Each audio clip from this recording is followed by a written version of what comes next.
ఓం గం గణపతయే నమః. ఓం గం గణపతయే నమః.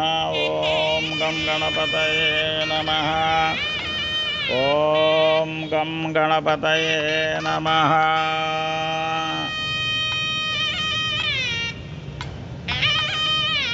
శ్రీ గణపత్యుపనిషత్ భావార్థం. ఓం గం గణపతయే నమః. భగవంతునైన గణేశునకు ప్రణామము. స్వామి, నువ్వే ప్రత్యక్ష తత్వస్వరూపుడవు. కర్తవు, ధర్తవు, హర్తవు అంటే చేసేవాడవు, ధరించేవాడవు, హరించేవాడవు నువ్వే. సర్వరూపాలలో తేజరిల్లే బ్రహ్మవు నిశ్చయంగా నువ్వే. నిత్యుడవు, ఆత్మస్వరూపుడవు నువ్వే. అర్థాన్ని ఓం గం గణపతయే నమః. ఓం గం గణపతయే నమః. అర్థాన్ని చెబుతూ సత్యాన్ని పలుకుతున్నాను. నన్ను, భక్తను, శ్రోతను, దాతను నువ్వు రక్షించు. నన్ను, భక్తను, శ్రోతను, దాతను నువ్వు రక్షించు.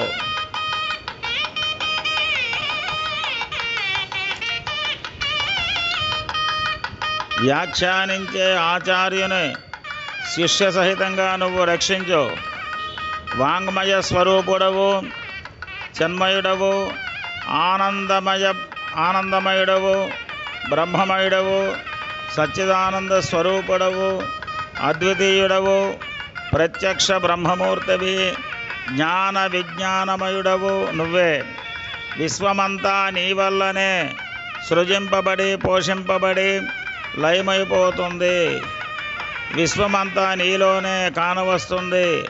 పంచమహాభూతాది స్వరూపుడవు పర పశ్యంది మధ్యమ వైఖరి అనే 4 వాగ్రూపాలు నువ్వే.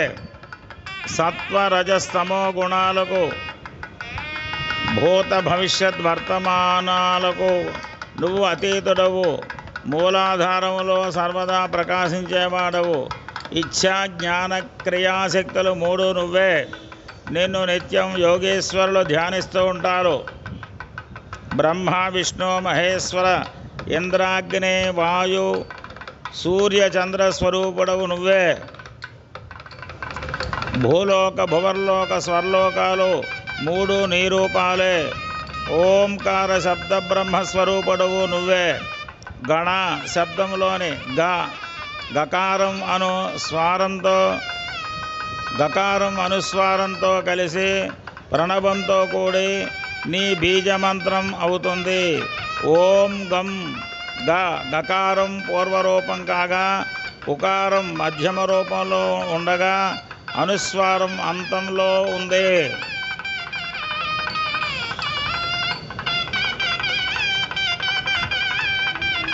సంహిత సంధి స్థానంలోనూ ఉంది. ఇదే గణేశ విద్యగా ఖ్యాతి పొందినది. ఈ మహామంత్రానికి ఋషి గణకుడు. ఛందస్సు నిశ్రుత్ గాయత్రీ దేవత శ్రీ మహాగణపతి. ఓం గం గణపతయే నమః. ఇది మహామంత్రం. ఏకదంతుని మేము స్మరించదము, వక్రతుండిని ధ్యానించదము. గజముఖుడు మమ్ము ప్రేరేపించుగాక.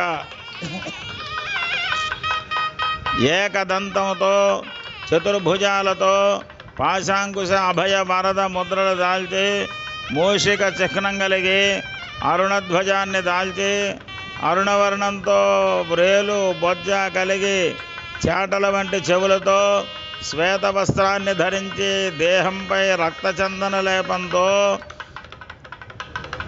ఎర్రని పువ్వులతో పూజింపబడి, భక్తులపై కరుణాకటాక్ష వీక్షణాలను ప్రసరించునట్టి దేవుణ్ణి, సర్వజగత్కారుణ్ణి, అచ్యుతుని, సృష్టికి ఆదిలో అవతరించిన వాణ్ణి, ప్రకృతి పురుషులకు అతీతమైన వాణ్ణి శ్రీ మహాగణపతిని నిత్యం ధ్యానిస్తాను. దేవనాయకుడు, ప్రమథాధిపతి, లంబోదరుడు, ఏకదంతుడు, విఘ్న వినాశకుడు, శివకుమారుడైన వరదమూర్తికి వందనము. అథర్వ శీర్షోపనిషత్తు అయిన దీనిని పఠించిన వాడు బ్రహ్మత్వాన్ని పొందడానికి అధికారి అవుతాడు. అట్టి వాని విఘ్నాలన్నీ దూరమైపోతాయి.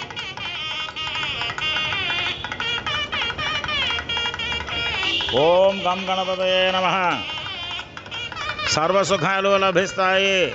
పంచపాతక ఉపపాతకాల నుండి విముక్తుడవుతాడు. సంధ్యా సమయంలో దీనిని చదివితే పగటి వేళ చేసిన పాపాలు నాశనమవుతాయి. ఉదయం సంధ్యా సమయంలో చదివేవాడు పాపశూన్యుడై ధర్మార్థ కామమోక్షాలను పొందుతాడు. శిష్యుడు కానీ వానికి దీనిని ఉపదేశిస్తే పాపం వస్తుంది. శిష్యుడు కాని వానికి దీనిని ఉపదేశిస్తే పాపం వస్తుంది. సహస్ర పర్యాయాలు పఠించే వారి కోరికలు నెరవేరుతాయి. ఈ ఉపనిషత్తును పారాయణ చేస్తూ గణపతికి స్నానం చేయించిన వాడు భక్త అవుతాడు. చవితి నాడు ఉపవాసం చేసి గణపతి మంత్రాన్ని జపించేవాడు విద్యావేత్త అవుతాడు. గణపతి మంత్రాన్ని జపించేవాడు విద్యావేత్త అవుతాడు. ఇది అథర్వణ వేదోక్తం. ఈ మంత్రం ద్వారా తపస్సు చేసేవాడు భయదూరుడు అవుతాడు. గణాధిపతిని దూర్వాంకురాలతో పూజించేవాడు కుబేరునితో సమానుడవుతాడు. వేలాలతో హోమం చేస్తే యశస్సు మేధస్సు లభిస్తాయి. లడ్డూలతో ఉండ్రాలతో ఆరాధించేవాడు అభీష్టాలను పొందుతాడు. గోఘృతమైన ఆవునేతో సమిధులతో హోమం చేసేవాడు సర్వాన్ని పొందుతాడు. విద్యుక్తంగా ఈ విద్యను యనమండుగురు బ్రాహ్మణులకు ఉపదేశించిన వాడు భాస్కర ప్రతిభా సమానుడవుతాడు. సూర్యగ్రహ కాలంలో కానీ ప్రతిమా సమయంలో కానీ జపించిన మంత్రం సిద్ధిస్తుంది. అట్టి సిద్ధిని పొందినవాడు ఉద్దండ విఘ్న విముక్తుడవుతాడు. మహాదోష దూరుడై సర్వజ్ఞుడై తేజరిల్లుతాడు. ఈ గణపత్యుపనిషత్తు అధర్వణ వేదోక్తమైనది. మంగళం మహత్. యదక్షర పదభ్రష్టం మాత్రాహీనం యద్భవేత్ తత్సర్వం క్షమ్యతాం దేవా నారాయణ నమోస్తుతే. ఓం గం గణపతయే నమః. ఓం గం గణపతయే నమః. ఓం గం గణపతయే నమః. ఓం గం గణపతయే నమః. ఓం గం గణపతయే నమః.